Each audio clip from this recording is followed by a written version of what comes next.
নমস্কার, আপনি দেখছেন এসবিপি নিউজ। আগামীকাল 12ই জানুয়ারি বিশ্বজয়ী বীর সন্ন্যাসী যুব সমাজের চিরপ্রেরণা স্বামী বিবেকানন্দের ১৬৪তম জন্মজয়ন্তী। সেই মহতী দিনের প্রাক মুহূর্তেই সাতকুড়ায় শুরু হয়ে গেল এক অনন্য প্রস্তুতি, ভাবনা, রং আর আদর্শের মিলন মেলা। আজ সাতকুড়া প্রাথমিক বিদ্যালয় প্রাঙ্গণে সাতকুড়া যুব সংঘ ও সাতকুড়া বাজার ব্যবসায়ী কমিটির যৌথ উদ্যোগে এবং স্বামীজির পূর্ণাবয়ব মূর্তির শুভ উন্মোচনকে সামনে রেখে প্রাক অনুষ্ঠান কর্মসূচির অংশ হিসেবে আয়োজন করা হয় এক মনোমুগ্ধকর অঙ্কন প্রতিযোগিতা।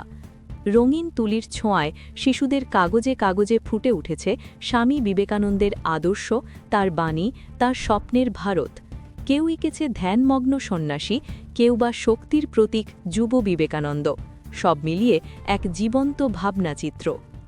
আয়োজকদের বক্তব্যে উঠে আসে শুধু অনুষ্ঠান নয়, ভবিষ্যৎ প্রজন্মের মনে স্বামীজির চিন্তাধারা ও দেশপ্রেমের বীজ বপন করাই এই উদ্যোগের মূল উদ্দেশ্য। অতিথি ও অভিভাবকদের উপস্থিতি।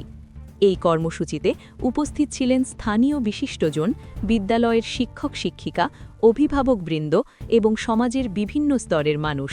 সকলের মিলিত অংশগ্রহণে অনুষ্ঠানটি পরিণত হয় এক আবেগঘন ও প্রেরণামূলক পরিবেশে।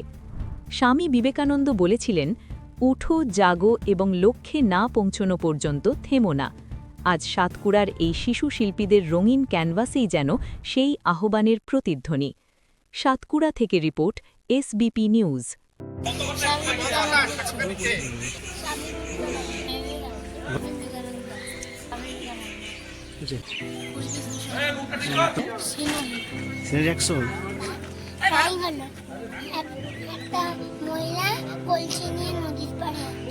আজকের মধ্যে এই আর্ট কম্পিটিশন কেমন লাগলো?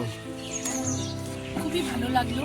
এরকম আঁকা কম্পিটিশন হওয়ার সুবিধার্থে এই অত্র এলাকার সমস্ত বাচ্চারা এখানে অংশগ্রহণ করতে পেরেছে, এই জন্য খুবই ভালো লাগছে।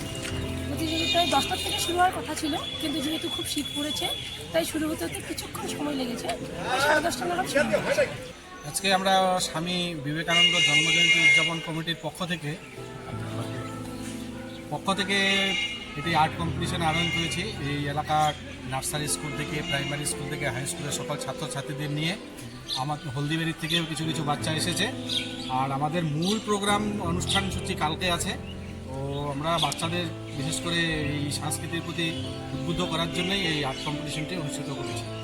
অ্যাকচুয়ালি এখানে সব মিলিয়ে 3টা বিভাগ মিলিয়ে বিভাগ ক, খ এবং গ মিলিয়ে টোটাল 64 জন ছাত্র এবং ছাত্রী ছিল। আমি এই এলাকার একজন ছেলে হিসাবে সকলকেই অভিনন্দন জানাচ্ছি। আশা করি কালকেও এই এলাকার সর্বস্তরের মানুষ এই অনুষ্ঠানকে সাফল্যমণ্ডিত করে তোলার জন্য পাশে থাকবে, এই আশা রাখছি।